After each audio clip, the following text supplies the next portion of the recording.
Hello everyone, my name is Philip and welcome to the SkojSkull podcast. I got here with me Nick, better known as Cups on all social media. He is a Monster Hunter fanatic. He's all over the Monster Hunter game and plays a lot of Charge Blade. How you doing, bud? I am good, Phil. How you doing today, man? Thanks for having me. Yeah, no problem. I've been looking forward to this actually. It's you're one of the people that I've been really wanting to talk to for a while, and I'm glad we got the chance to. So then tell us a little about yourself, like what you do and everything. Yeah, sure. My name is Nick Van Stratton. I go by Cups. I am a Monster Hunter streamer on Twitch, but I have played from other games from time to time. I don't really kind of want to. Monster Hunter is just what I enjoy the most and what I'm dedicated my channel and grown the most around. So I play Charge Blade as a main, but I kind of call myself as a joke like the 14 weapon wonder because I play a little bit of everything. And I try to, be decent at most weapons so that I can better educate people and things like that. But it's mainly kind of a knowledge-based kind of stream with a little bit of comedy kind of thrown in. Nice. You have a kind of retro vibe to your channel. I love that. Yeah, absolutely. I don't know what it's specifically called. Yeah, I'd say retro synth, retro synth wave kind of thing like that. Nice. I grew up a lot on 80s and 90s action movies and all kinds of stuff like that. I really enjoyed that stuff. Back to the Future, all that good stuff. So, yes, nice, dude. I love Back to the Future. It's so good. Have you used Glaive? Oh yeah, yeah. Insect Glaive is probably on the lower half of the weapons that I play, though. This hurts. Yeah, it's fine though. It's fine. I enjoy it. No, I'm just kidding. I just like I like the heavy hitters, so Insect Glaive isn't really up there for me. Oh, definitely. I've been using Charge Blade a little bit. I haven't used it in Iceborne yet, but it looks like a fantastic weapon. Yeah, it's a lot of fun. For sure. You've also made tutorials and stuff on YouTube on how to use the Charge Blade as well, which I think is very interesting. I've actually learned a lot from those too, and learn how to correctly use it, and I thought it was really cool. Yeah, it's kind of like a high skill floor kind of weapon, so it's kind of intimidating for a lot of people. So I kind of wanted to make a guide for it that was people that have clearly played Monster Hunter before. I didn't want to make a guide that was okay, this is Monster Hunter, this is what the triangle button does. I kind of wanted to, you know what I mean? People that kind of already knew what was going on, but just wanted help in the Charge Blade. Yeah, definitely. Yeah. You also go into detail about it too, which is really good. There's not that many tutorials that do that. A lot of them are just just do this. Yeah, exactly. I noticed that it's either really, really beginner level stuff or speedrunners. There's no kind of intermediate, you know what I mean? This is how you move up in your Charge Blade play kind of thing. So that's what I wanted to do. Oh, yeah. So, how did you... where were you before you got started on Twitch? Oh, okay. Yeah, I was... I had done a couple things. I graduated college with an English creative writing degree from the University of Missouri, Kansas City. That's how I came out here. I grew up in St. Louis, Missouri, which is on the other side of the state. Came out here for college, met my wife, decided to stay out here because I really like the city and everything like that. And whenever I graduated with that, I did a couple different jobs and things like that. But ultimately, I landed up at a law firm where I was an editor. So I edited law documents and stuff like that. And marketing things, just whatever needed editing and just proofreading and all that stuff. So to make sure we didn't send things out that were idiotic and incorrect. Yeah. Law stuff is pretty important. I don't know if no, I can imagine. Has there been stuff that you've seen that are just why was this in here? Yeah, there's some pretty bad stuff, especially I don't know, the documents are some of the stuff is pretty big. It was it was kind of like an employer law firm, so the right to represent an entire company. So it was something we were going for a bid with Marriott Hotels, so this this law document to agree to let us represent them as a whole was kind of I think it was 250 pages or something like that, so I had to go through that with a fine-tooth comb. Yeah, it was pretty crazy. 250 pages? Yeah. What can you write about? Well, it's every situation, if somebody gets hurt on the job or this happens or that happens or something like that. There's a lot of things that you got to go through when it's a multi-million-dollar kind of thing, Yeah, that makes sense. So it wasn't it wasn't it was just me reading it in some dungeon or something. There was 10 people or something like that going through it. Oh, okay. Oh, goodness. Yeah, it's not that. I'm not that important, dude. Don't let me mess with. Don't let me play around. I'm just checking. I can't imagine and going stuff. through. Yeah. Yeah. I can't imagine like going through all that. That Yeah. sounds like way too much. Oh my goodness. Like, what's the time span usually to look through all that stuff? It kind of depends on the size of the stuff and how many people we have, but typically, like a lot of that stuff is like, what is it now? It's October, so it'd be like around the end of the year. So we have that in like 100 other projects, but just have it done by the new year kind of thing. It wasn't ever really that stressful at all when it came to timelines. That's really good. It's not like you have to get this done in a week. Yeah, like, the only thing I ever had like that was we do like PowerPoint presentations, kind of stuff like that for conferences and things like that for people. We would just straight up do it for them. They would just pay us and we'd do it.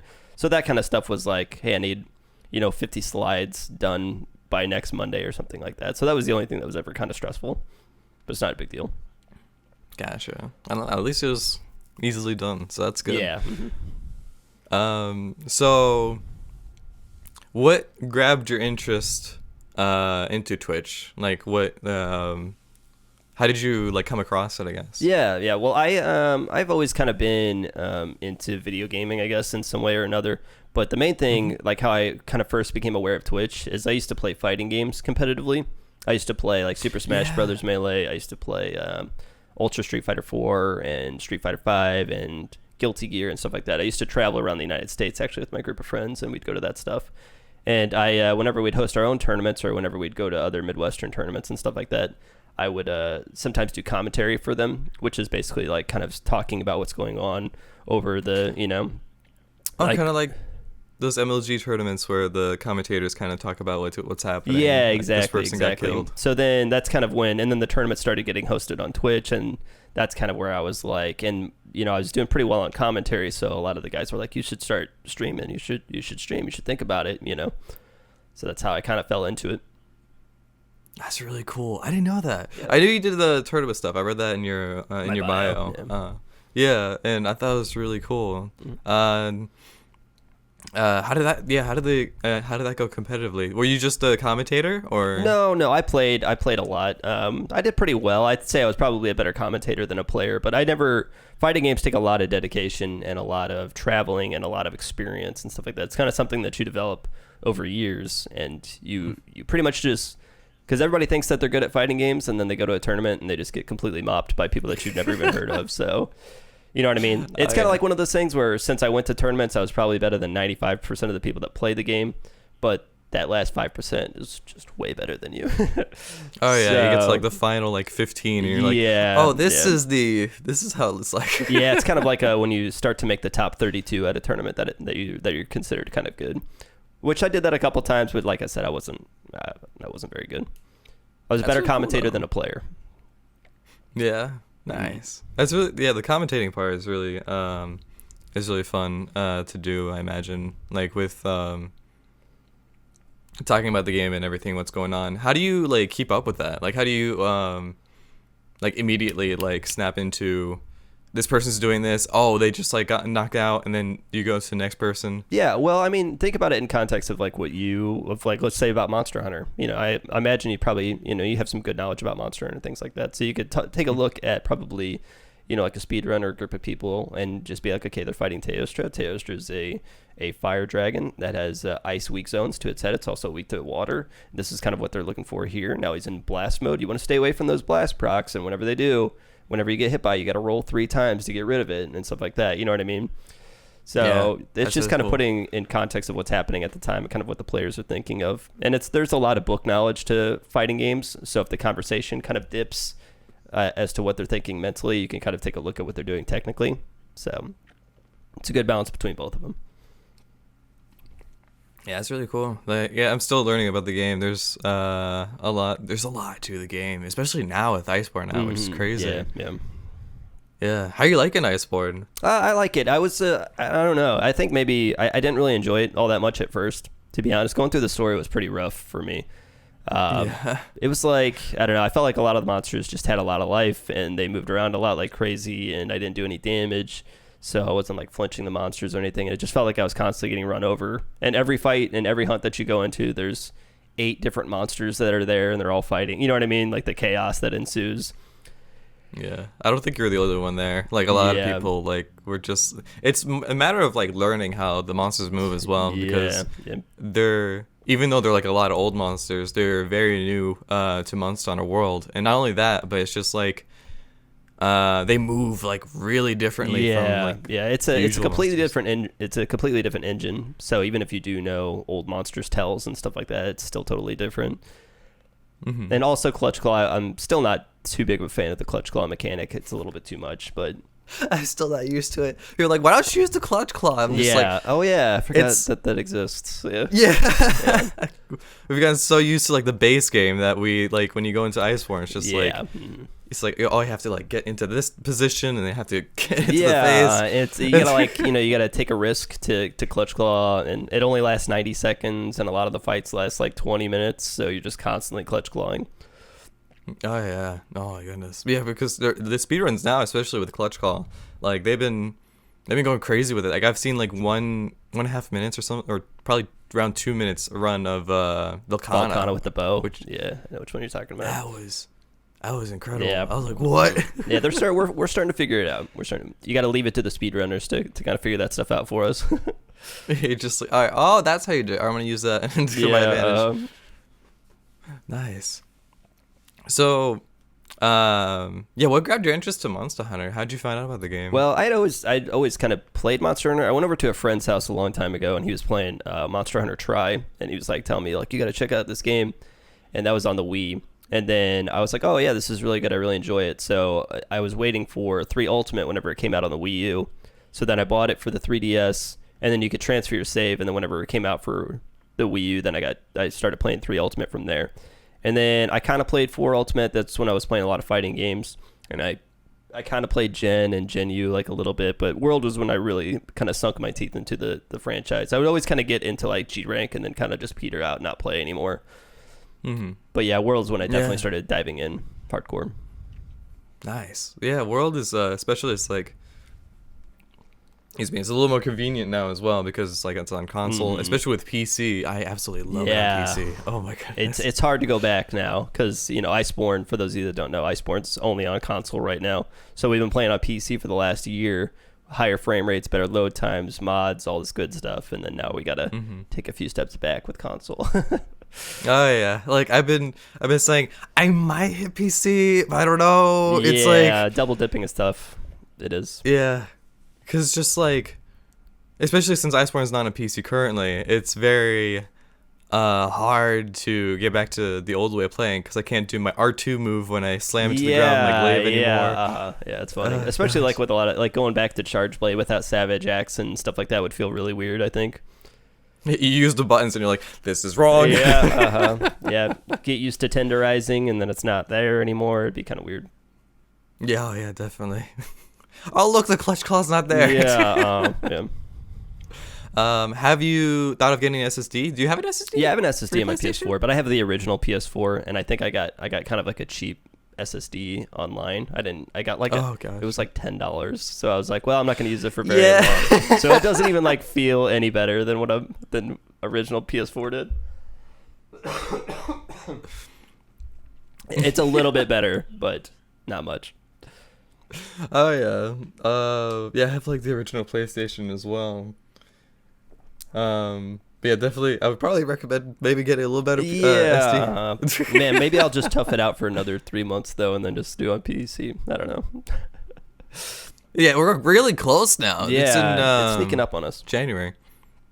Definitely. Oh, I'm absolutely gonna get it. Oh, I can't wait. Yeah. I like switch between characters, so I have like a female on the PlayStation and a male on the PC. Yeah, I did the so same I can thing. like. Nice. Just so that it feels like new every time you switch between the two. Because like the gear is different. And the gear, the gear in this game looks absolutely incredible, especially in Iceborne. It was a little lackluster in Base World, but this game is crazy. I can't wait because I use a guy on PS4 and then a girl on PC, so I can't wait to see the difference. It's gonna be absolutely insane. Yeah. And then especially now with the layered armor and everything, I was stoked about that. Mm-hmm. Oh my gosh! Like everyone looks different in your hub now. Like no one has like the same similar That's really like mastering gear. That's true, and it is good. I was against layered at first whenever they started running it out because I was like, I like to look at what people have. I like to be able to look at a character and know what gear that they're running and what skills they have just based on how they look. because I think that's really cool. But then once I started like kind of playing around with fashion hunting myself, I'm like, I could always inspect people, right? If I want to know what they have, you know what I mean? Oh yeah. So like, especially like a lot of people use some of the layered now, even like before the official like big release of the layered came out. I'm really excited for the like higher rank and then hopefully master rank armor one day for would layered. be great, man. There's a lot of cool stuff. Odegaard? Yeah, Odegaard looks good. armor? Who else? There's like the arena gear that's called Guild Palace, and you look like a literal paladin. Like you look like a paladin. It's really cool. I've seen that. That looks really cool. Sharish Valda has a really nice set. Valkana has a really nice set too. But sadly, like a lot of the stuff isn't very good. But whenever the layered comes out, don't matter no more.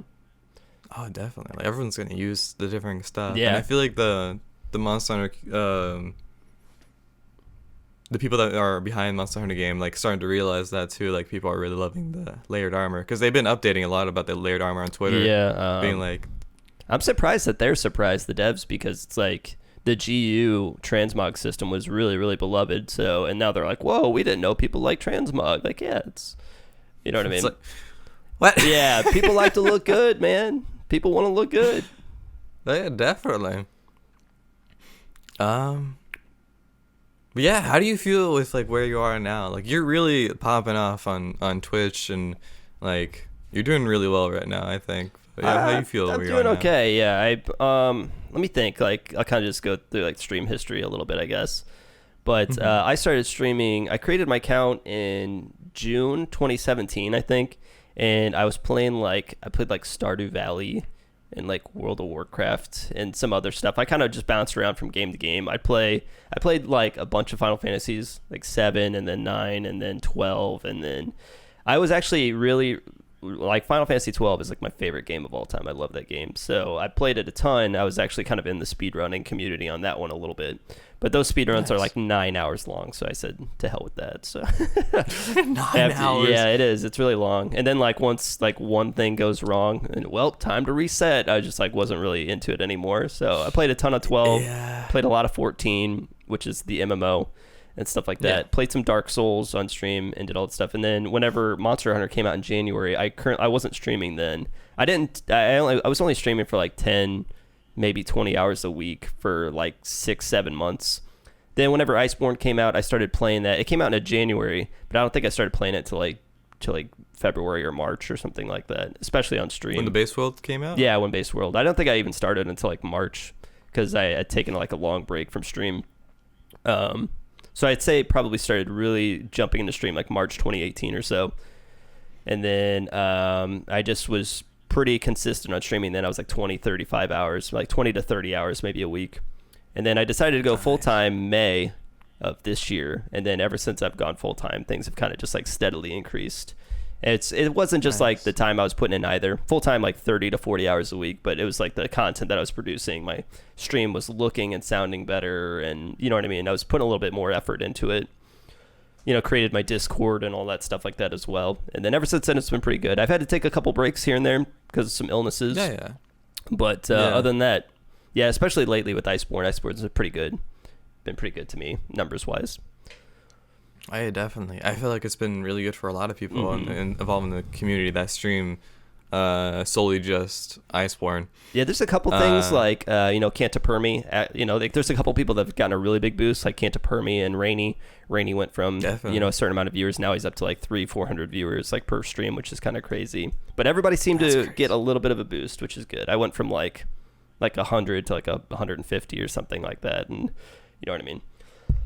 Yeah, I've been averaging around like 30-40 people now, which is crazy. Yeah, it's good. It's good. Yeah. It's really good too. I'm glad that the community recognizes the people that are consistent, and like the people like Lazy Bones and Mother Coconuts and you, and you know what I mean. Like people that are around, or everybody's the community's helping boost those like people like that, and myself as well. Like us smaller guys, it's great.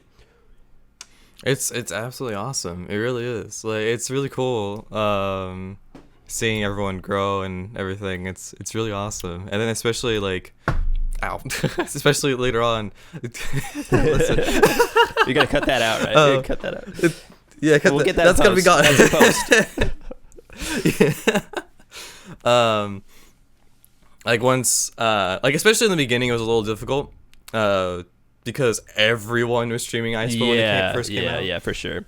But now it's like when you have people like Shroud and Maximilian Dude and people like that streaming, we kind of get eaten up. Yeah, it just happens. Yeah, because like it's really good that I'm really happy that also a lot of people started streaming as well. Like even like the really big streamers too, because it brings more awareness to the game. It's awesome. Oh yeah. Don't let me misconstrue it at all. It's amazing and it's really good for the community. But it's kind of tough for us for about a week or two. Oh yeah, it just happens. That's the way Twitch goes. And yeah, there's a lot more people like involved in the community now, which is crazy. Yeah.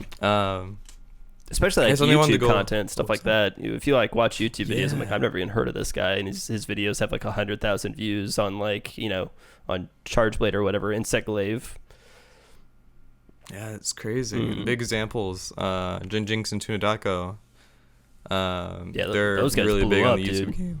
They blew up. Yeah, oh my gosh, they're almost at 100K now, which I'm really happy for them about. Yeah, what were they at? They were like 50, I think, because I'm pretty good friends with Tuna Taco. So he was at like I think they were at 56K like a month ago, and now they're like 82K or something insane like that. Yeah, it was.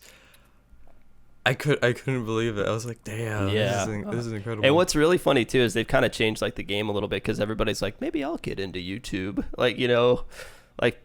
People that were exclusively streamers are now kind of putting out a lot of YouTube content. You know what I mean?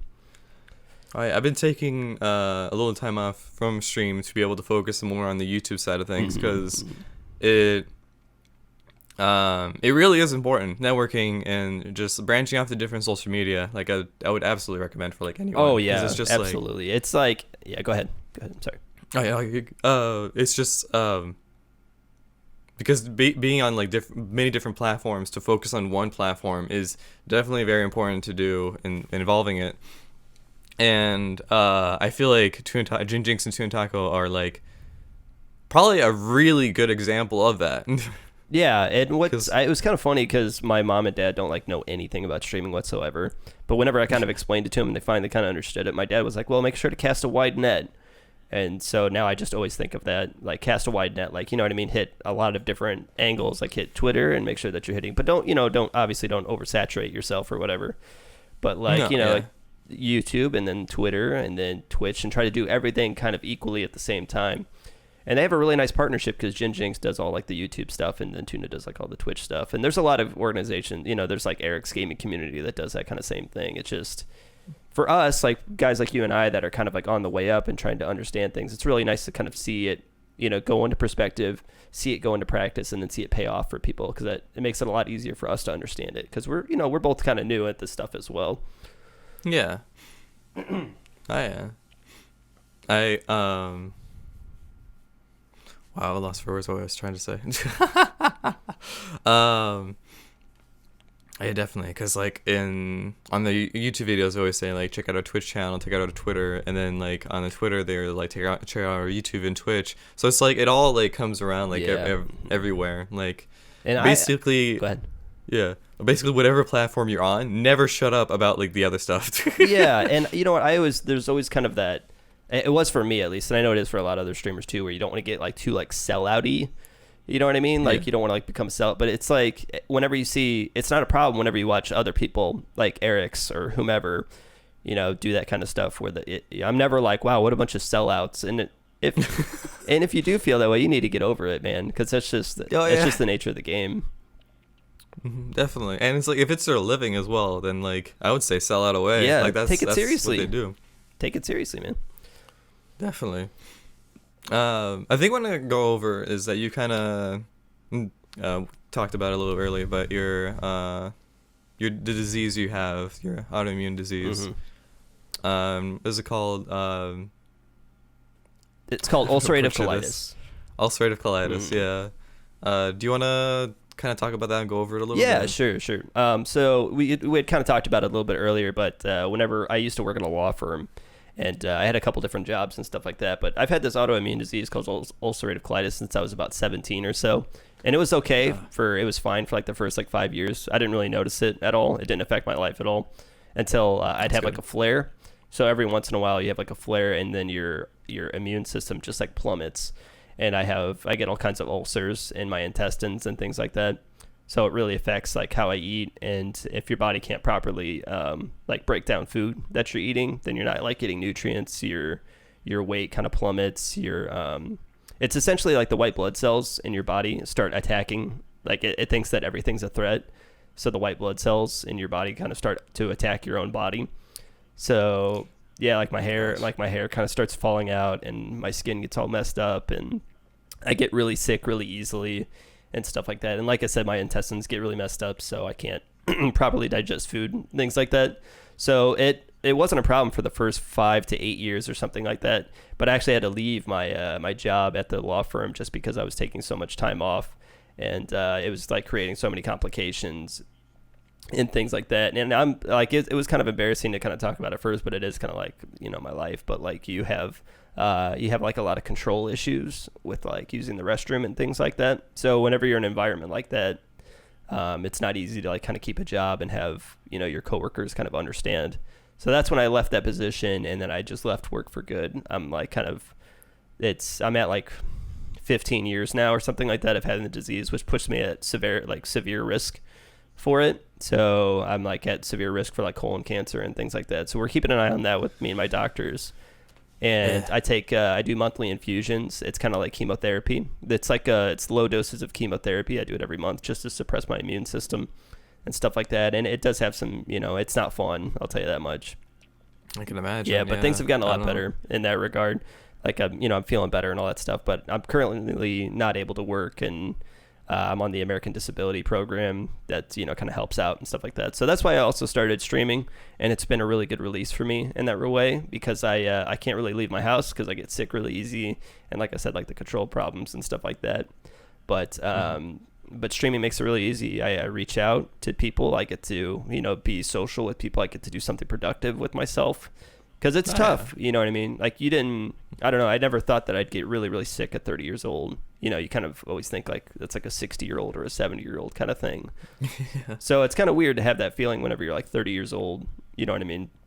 So, but I've been able to turn it into something I think is pretty positive, and I really enjoy where I'm at right now. So it's good. I'm really happy.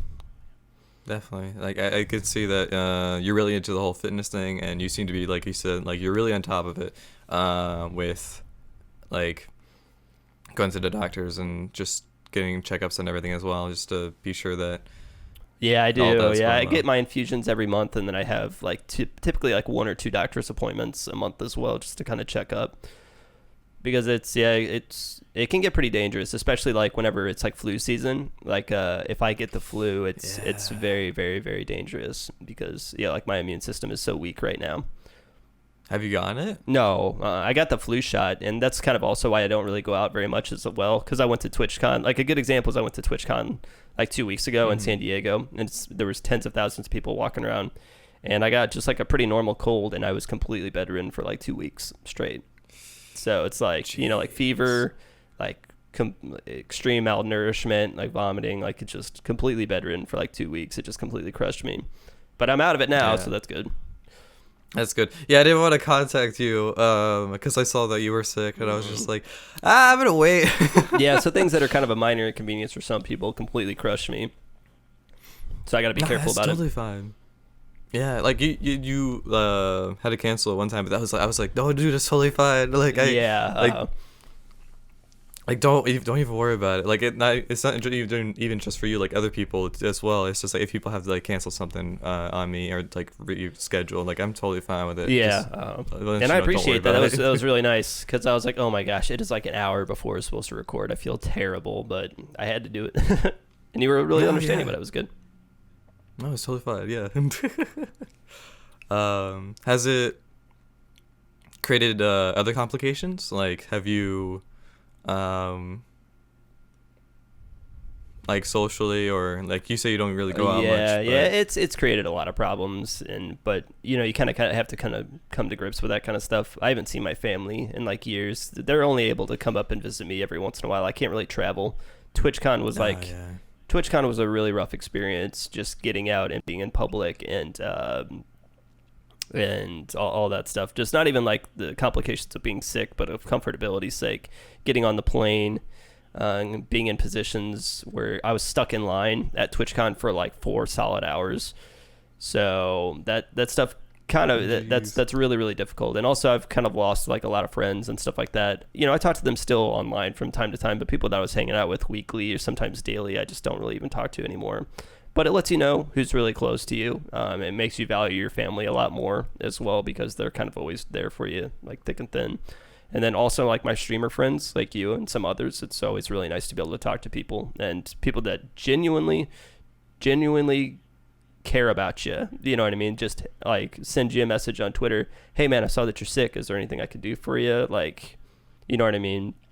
Stuff like that goes a really long way for people that don't owe you anything at all. They just want to see that you're okay. It's really important. And then also I'm married. I've been married for like 8 years or so. So my wife is like, that's huge. Absolutely my better half. So she's my best friend, and we talk and work together like a team, like every day to get past this kind of stuff. And it's nice to have somebody like that in your corner. Definitely, especially with what you're going through. Like, she's always there. Yeah. Like, no matter what. Yeah, she works and she supports us, and she does it with a smile on her face too. It's really great. That's so awesome to hear, man. That's so cool. It's always good to have someone pick a good one like that with you. Pick a good one. Yeah, all right. Pick a good one. Yeah, for Don't sure. I'll settle. keep that in mind. Don't settle. Yep. Yeah, that's really cool. Damn, yeah, I can't imagine like going through what you're going through, man. That's a lot. I can still do a lot of the stuff that I like to do. You know what I mean? Which is Oh, yeah, fine. You just kind of have to. The hardest thing, like I said, is letting things go. You know what I mean? Like don't take things personally. Like I said, like whenever I don't really hang out with my friends as much anymore. They all hang out together and they all go out and do things that I can't be a part of and stuff like that. Don't take it personally that you're not there. Oh yeah. You know what I mean? And like your family members, they have their own lives going on. They work full-time jobs. They have they have like their kids. They have all kinds of stuff going on. And you know what I mean? It's like you just kind of have to let things go, and you have to take a lot of self-responsibility as well. Like make sure that I'm eating the food that I need to eat, and make sure that I'm taking my medicine and doing everything that I need to do. And then also I need to entertain myself. Like, you know what I mean? You got to do things like streaming. You got to do things. You got to get out there and exercise. I know it sucks and it's hard and you feel like malnourished and terrible and all that stuff, but you still got to do it. Like it's, you know what I mean? You can't just quit. Like, no, yeah. Like, especially the fitness part of it, I imagine is very important. Oh yeah, absolutely. It makes around everything else easier. It lifts your mood up. It makes you look good so that you feel better. Like I sleep better. You know what I mean? It makes me bring a lot more energy to stream, which is what I'm all about. You know what I mean? Showing up and performing is kind of what I try to do. And that basically, yeah. All that stuff does it. But yeah, it's just, and it was kind of something that you try to fight for the longest time, but now it's just a part of me. So, and I've kind of come to accept that. So everything becomes a lot easier after that. Definitely, like habits over time become just part of you. Exactly. Exactly. Wait, habits. Getting used to, what is it called? It's like practices become habits, kind of thing. Yeah, there you go. Yeah, definitely. And how was TwitchCon, by the way? TwitchCon was great. Yeah, it was a really good experience. So jealous. It was good. You gotta try to go. I think so. I definitely will next year. It was just a huge money issue for me. It is. Because it was like it's all the way out, and I think it was, or was it California? It was in San Diego. Yeah. San Diego. It was like near California. Yeah. I think, right? Yeah, it's in San Diego. It's in the same weekend as it was this year, and it's in the same venue. So we got a good solid year now. The problem was last year they didn't really let us know where it was, and tickets didn't go on sale until very, you know what I mean? Yeah, they didn't really go on sale until like a month or two before the freaking conference. So everybody was kind of scrambling. But now, you can. I know it's quite a trek for you. You said you're in New Hampshire. Yeah. So New Hampshire to San Diego is kind of no joke. But now you should be able to, get yourself a good thing. It was great though, man. We, my wife and I, we kind of took it as like a vacation. She took like a week off of work. I took like a, week off streaming. We went out there a couple days earlier before the event, and then we stayed like another day or two after the event just to experience San Diego and all that stuff. You two guys went together? Yeah. Yeah, she came as well. So it was a good time. Awesome. I was like feeling good. I'm kind of like in a break now for like my illness, so I'm not like in a flare or anything like that. Also got like there's like steroids that your doctor can give you so that you feel better. And they want to kind of give you these so that you feel better, but they don't want you to get addicted to them. So I was like, hey, I'm taking a trip and I could really like use like a boost to like feel better so I can, have the energy to do things.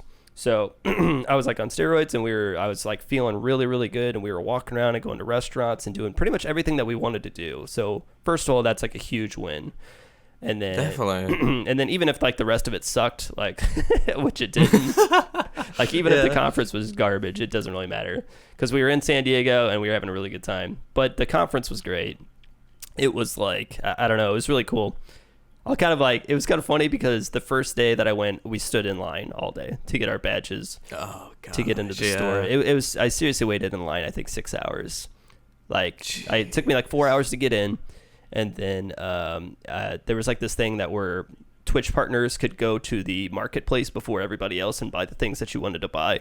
But you had to wait in line to get into there as well. And for some reason... Were there a lot of partners? What's that? Were there a lot of partners? Not really. I mean, but for some reason they like limited the amount of people that could be in at one time. I guess they had like a lack of staff members or something. So they're like, we can only let 50 people be in here at one time. So you had to wait for somebody to leave before you let another person in. So one person would go in and shop the whole thing and then leave. And then, okay, we can let somebody else go in now. So it took a really, really long time for that stuff. But then I was like super mad and I was like, TwitchCon sucks. But then we met up with some people afterwards. We met up with some, you know what I mean, like with some Monster Hunter people and some other people that I know from other games and stuff like that. We got some drinks and had a good time. We went to like some karaoke bar, so it was a good time. We went to that's so cool. That day was also the partner party. The partner party was like a partner only event for the Twitch stuff, and that was kind of interesting. It was like everybody was standing around talking, and we were having some drinks and hanging out, and I was meeting people that I didn't know, because not a lot of the Monster Hunter people really went to anything. Monster Hunter people just kind of hung out with other Monster Hunter people.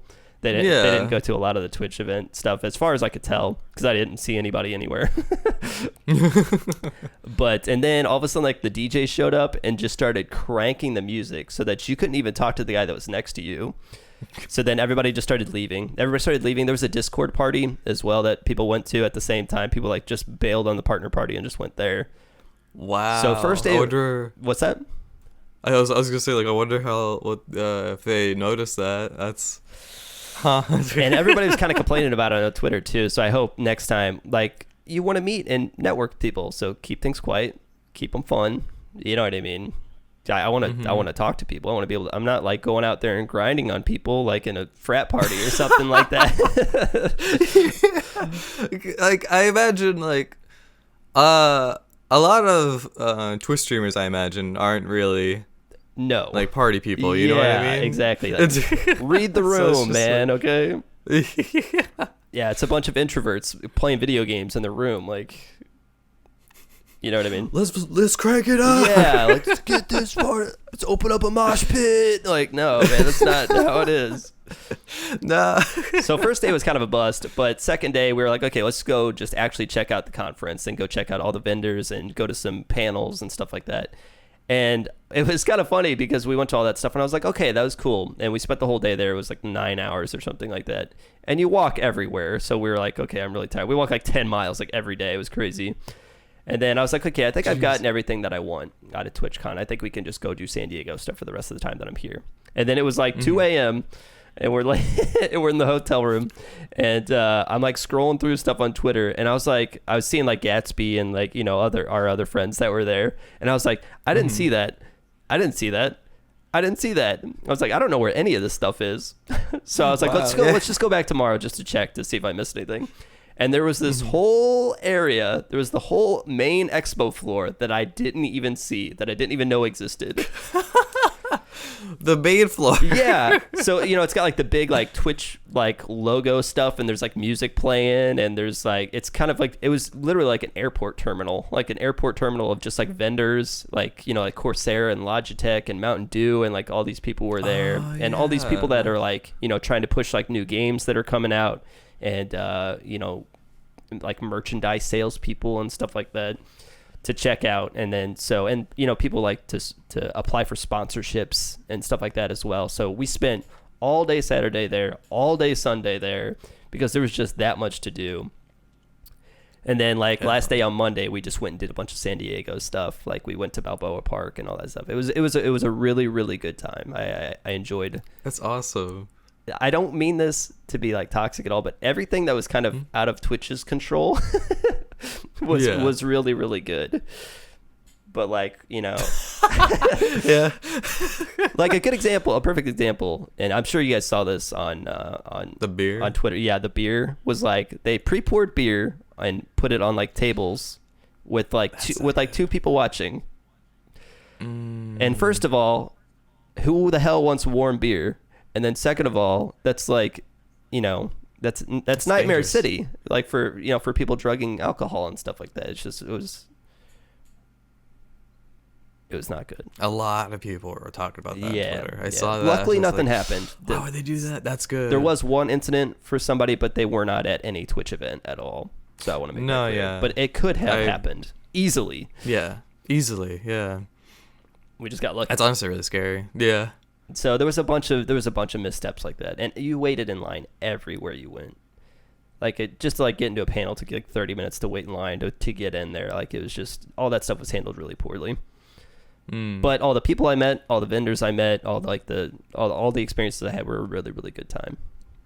That's good, honestly. Was there anybody there that you like seriously wanted to meet, or in our community, or just kind of in general, or what? In general. Oh, okay. Like, yeah, I wanted to. I met Mr. Happy, who's a Final Fantasy 14 streamer, and whenever I first started streaming, I was watching him a lot. And I got to meet him, and I talked to him, and he was really cool. And I kind of like said, "Thanks, man! Like you were a really big inspiration for me, and all that stuff." So that was kind of that was a good experience. Nice. I live in Kansas City, and there's a really big streamer here named Anthony Kong Fan. He plays like PUBG and Fortnite and stuff like that. But he's he's got like 3,000 average viewers or something like that. So I got to finally meet him because we kind of always seem to miss each other at Kansas City events and stuff like that. So that was really cool. And I met like pretty much everybody in our community that was at TwitchCon. The only people I didn't get to meet were FLCL Noodles and Kuma Booty, and that was a shame that I really missed them. Those two are like sweethearts. Oh my goodness, they're amazing people. Yeah, super nice, super positive. Just everybody just likes those two. They just bring a good energy to the community. Oh, definitely. I just want to let you know as well, like like all you guys that are friends of mine, even like you guys have been like a huge influence to me as well. Oh yeah, yeah. It's a big community effort. You know what I mean? I appreciate you telling me that, by the way. But like, you know, everybody kind of lifts everybody else up, and it's really cool to see that. Oh yeah, like even if it's just like you coming to my chat or I come to your chat, like it really does mean a lot. Yeah, and it's not to say that we don't appreciate viewers watching us or like lurkers or anything, but it's something a little special when another streamer recognizes, you know, it's like real recognize real, you know what I mean? Like somebody recognizes the hard work that you put in the same way, so that it's a little special when streamers stop by. Definitely, for sure. Oh yeah, was there a reason why you stopped using green screen? Because I remember I realized that you have. Yeah, well, we did move stuff around in our house, so that was kind of reason number one. Okay. And then so I streamed a couple days without it. And whenever you use a green screen, you have to use an immense amount of light. And it was the summertime, and it was giving me like really bad headaches, and I was getting really warm like during streams because there's just like all the lights on you. And I was like, this is kind of nice without it. I think I'm about to put it back up though because I liked doing goofy stuff with the green screen. I definitely. I can. If you're looking for lights, I could recommend you. If I remember what these are, the lights I have. They're not warm at all. Oh yeah, yeah. There's like mine are like studio lights, like photography lights. So they get hot.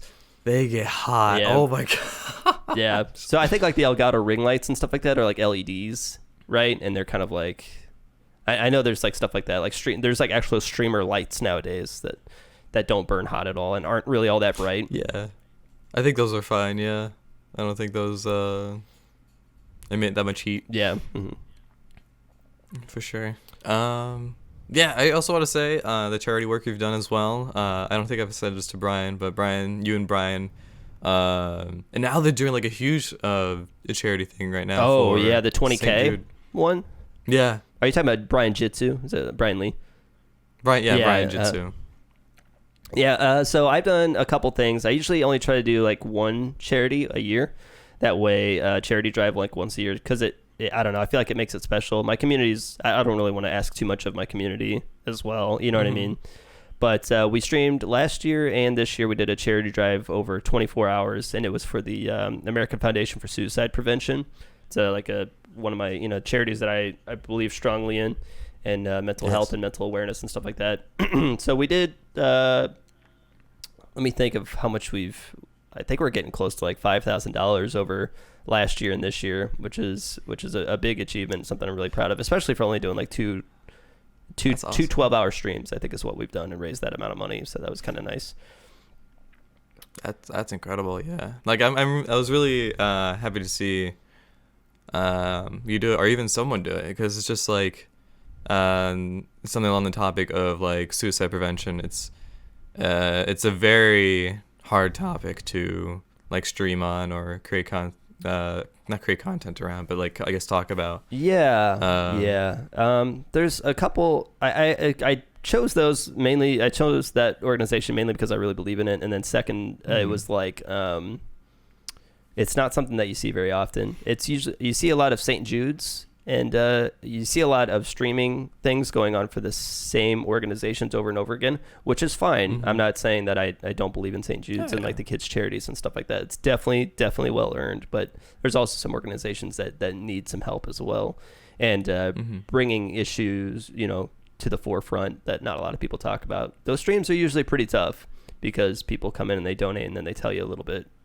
like about about like their own struggles, or like struggles of ones that maybe ones that they've lost due to suicide and self-harm and things like that. And those things are usually pretty tough to deal with, but it's never really something like the streams are never like dwelling on that kind of stuff. It's more about celebrating life really than anything else. Exactly. So yeah, definitely. I wish I could do more, honestly. I wish we could do more stuff like that, but sadly, just like with the community and my own kind of situation, it's kind of hard to deal with that. It's kind of hard to consistently do those kind of things. But yeah, right now the community is doing that $20,000 drive right now. And that's crazy. I had just finished my charity stream, and then they started the new one, so I wasn't able to participate in that one. I was like, sorry, man, like I just got done asking my community to open up their hearts, kind of thing. I would love to be a part of it. It looks like a lot of fun, and like the people around it are just like super awesome. Like, is Eric's in it? I don't think the Eric's community, besides Chris. I think it's just Chris Darkside from the Eric's community that's doing it right now. It's Chris, Mother Coconuts, Noodles, Henry. Is Jitsu in there? No, I don't think he is. Yeah, but there's probably like 8 or 9 streamers, I think, that are doing it. Yeah, something like that.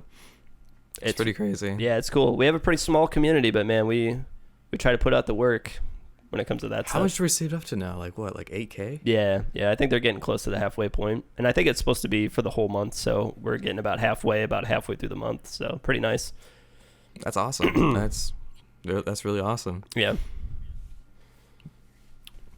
So going with what you do on your streams and everything, what do you hope to bring for your future? Like, what do you hope to achieve in the future?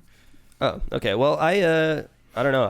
I've always been very transparent about this kind of stuff. Like, I'm not trying to waste anybody's time, man. Like, I want to do this. I want to try to make it. I want to be a successful streamer where I can do this full time and support a family and create content that I'm proud of and have a good stream and developed community and everything like that. I've never, people, and that's totally fine if you want to kind of stream like that as well. A lot of people just kind of stream for hobby. They come home from work and they just want to stream and stuff like that.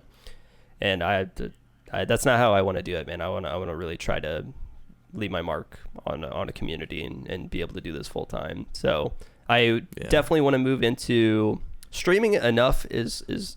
Streaming is hard enough on its own, but now I think that I've kind of gotten the grasp on what I want for my channel and how to stream properly and all that stuff. So I think I'm going to start moving into some other content like YouTube production and other things, and doing stuff like this, and and networking with people and working on projects with people that want to have me there, and then definitely keep moving onward and upward, try to elevate the Monster Hunter community more, and maybe one day move to another game or something like that if the community grows stagnant or something like that. But yeah, that's really it. I'm just trying to make it, man. Definitely. Like it's definitely the goal, just to make it more full time and everything. Like, and try to organize your schedule to like fit around what you want to bring out, which is really cool. And do you plan on going further like along with like your YouTube and content creation? Like, what do you plan to bring out about with that? Well, for right now, I'm trying to think about the hardest thing. I think the hardest thing for a streamer is to figure out where they belong, and like what kind of content you want to, you know what I mean? Like, what is my stream about? Like, am I a personality streamer? Am I a gameplay streamer? You know what I mean? Am I like a hype react type of streamer or something like that? And finding out what works for you and how the community reacts to it.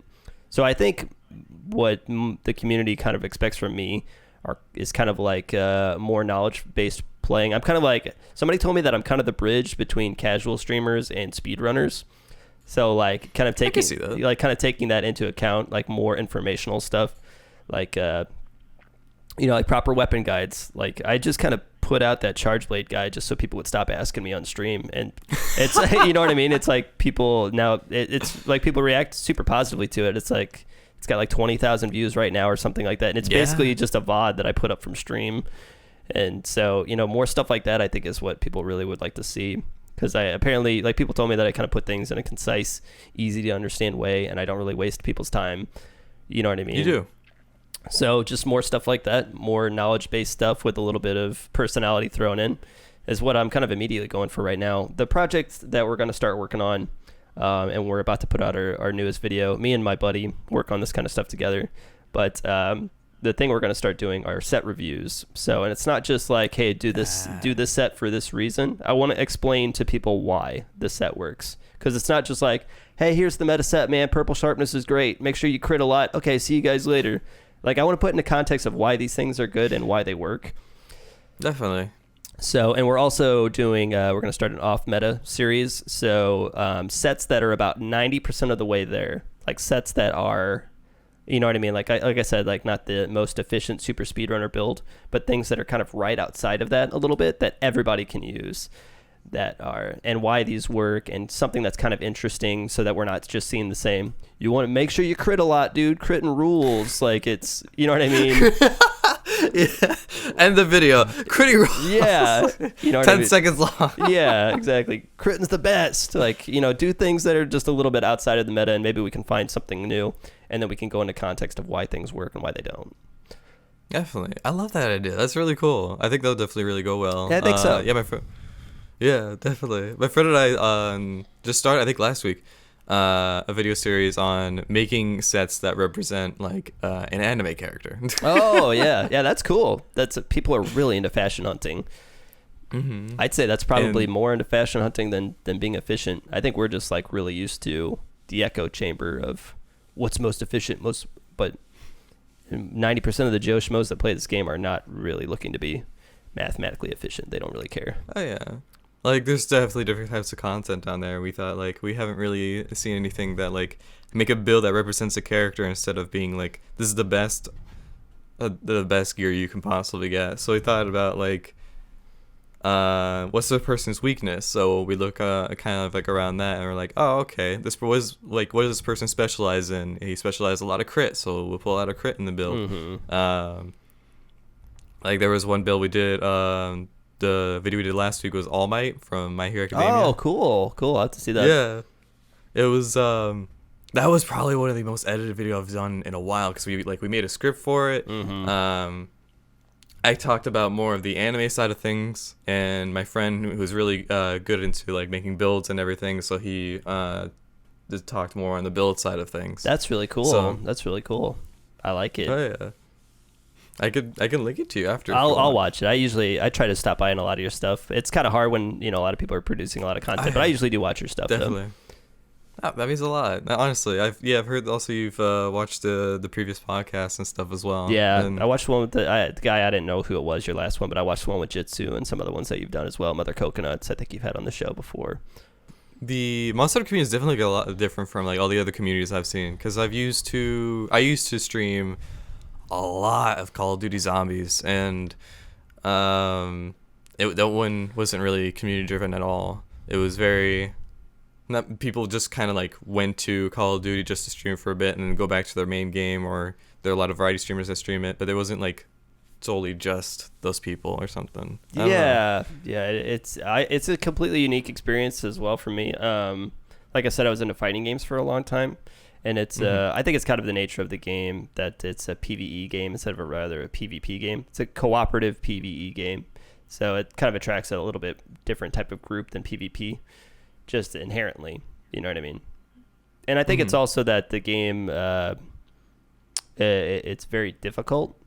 Like, I think people, there's like jokes about it and stuff like that, but I think we're so used to things, and we've streamed the game so much and we have so much practice about it that we kind of forget about how hard it is.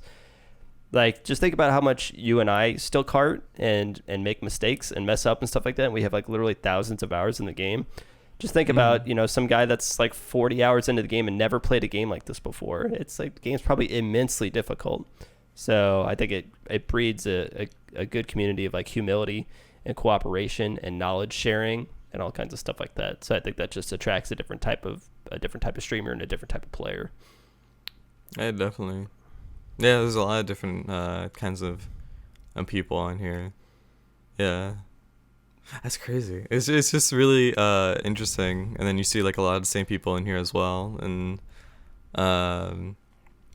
get involved with them, and it was everyone like knows each other too, which is pretty cool. Yeah, it was kind of tough, honestly, for the longest time. Whenever I started, because I used to just stream, mind my own business. You know what I mean? Like, not look at any other Monster Hunter streamer or anything like that. And then whenever I started like kind of getting into the community and like meeting other people and stuff like that, I kind of felt like I didn't really. I think there's something that a lot of streamers go through as well, is that they don't really feel like they belong anywhere. And I kind of definitely had that feeling for like the longest time, just because a lot of the things that people are really interested in, like, seems like in the community, like like the joke on stream is about anime and all that stuff, right? Because like I don't really watch. I watch some anime kind of like from time to time, but it's not something that I'm like really passionate about. Or like, I'm more about like Arnold Schwarzenegger and like Sylvester Stallone and like crazy action movies, and then you know what I mean. So like you go to every stream and everybody's like kind of got like anime touches to it, and they're listening to anime music, and just like everybody's super super positive and super welcoming and super nice to a lot of people. And I think that our community kind of has like some gentle ribbing at each other, like haha you suck because you died kind of thing, but nobody means anything mean by it kind of thing. Yeah. So I felt like I didn't really belong for like the longest time, but then once people still kind of just embrace you for who you are. It's really really interesting to see. Like, people are just all about it now, and I feel like I stick out kind of like a sore thumb in the community, but people still welcome it, it's awesome to see. I think what people in the Monster Hunter community definitely let out is be yourself. Yes. That's a huge thing. Yeah, absolutely. Definitely. Like, I was thinking about that, like you were talking about Call of Duty earlier, right? So think about like Jitsu, like doing Jitsuko, like in a Call of Duty stream. Like, do you think people would freaking lose their minds? Like, that'd be such toxicity and everything like that. And it's just a lighthearted joke. Like, but the community was all about it. They're like, hell yeah, dude. You know what I mean? I thought it was like very interesting. Like, I don't know if you knew about this. A meme on my around my community is me in a bikini top. Yeah, I've seen it. Oh, you do know that? Okay.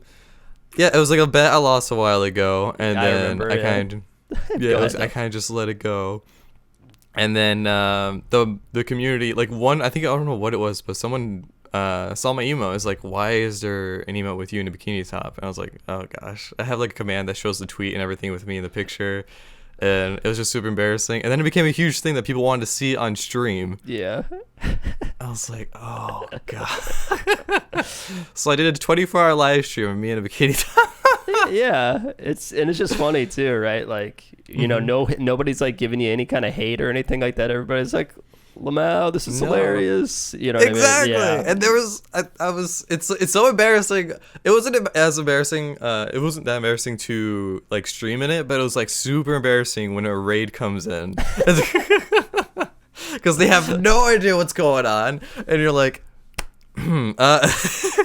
yeah. And those are the days that you get the raid from people that you've like never heard of or something like that's like the that's like the day you get a Cantapermi raid for 900 people or something, and oh god, and you're like, if I ever get that, I would yeah, you know what I mean. That, oh god, that'd be so hard. But like we said, embrace who you are. Exactly. And apparently I embrace who I am. It's which is me to Bikini Top. Yeah. So we've all got our things, man. Definitely. But yeah, it's really cool. Like, but the community really goes around. Like, definitely be yourself, because I really like the stream for I can't speak. I really like the streams for who you are, with what you bring out and everything. With I really get like a retro, old school, like one of those training videos. One of those, like workout videos. Yeah. That's the vibe I get. That's what I'm talking about. That's because exactly you wear the headband and everything, and I'm just like, yo, I got that old school vibe. I just need you to be in like one of those like jumpsuits things, like with the spandex jumpsuits. The spandex. Yeah. The old workout video stuff. I'm good with that. I'm good with old workout videos, old action movies, stuff like that.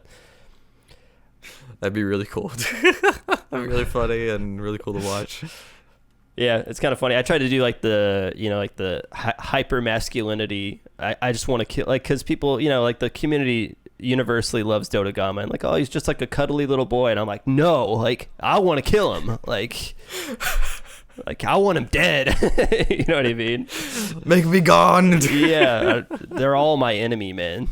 Like, oh yeah, it's like if there's a thing that says hunt Dodogama, I'm hunting that thing. Yeah, just the mindless violence. So I'm okay with any kind of perceptions about that kind of stuff. For sure. I think that if you want to, you don't have to do this at all. Like when you do your videos and everything, you can bring a trainer retro vibe to it if you want to. Like have the editing style. Hello, everyone. Like, yeah, exactly. So you want to become a Monster Hunter player? I don't know. I think it'd be funny. Hopefully, I don't know how well I could pull off corny, but it's worth a try, I think. I definitely, yeah. These do have like a very corny vibe to them. That'd be really cool. But, yeah, I think that pretty much just covers things that I have right now. Unless there's anything you would like to discuss. No, I don't think so. I mean, we kind of went over. I don't know. We went over community. We went over TwitchCon. A lot of stuff that's been going on lately, and how I got started, and all that kind of stuff. We've talked about a couple different things. I think we got it all out. I think so. Yeah. I think it was really fun talking with you, bud. It really was. And yeah, thank you for coming on. It was great. Yeah, I mean, really, thanks for having me, man. I really appreciate it. Like, people, acknowledging me in the community and stuff like that. Like I was saying, feels really good. So thanks for having me, and thanks everybody for listening. Yeah, of course. And if you want to plug everything, go for it. Yeah, sure, absolutely. I'm on Twitch pretty much every day. Twitch.tv/Cups. I play Monster Hunter pretty much exclusively. I'm on Twitter at Mr. Cups. I have a YouTube channel at Mr. Cups. All my stuff used to be Mr. Cups, and then whenever I got a partner, I changed it just to Cups. So a lot of my stuff is still Mr. Cups and all that stuff.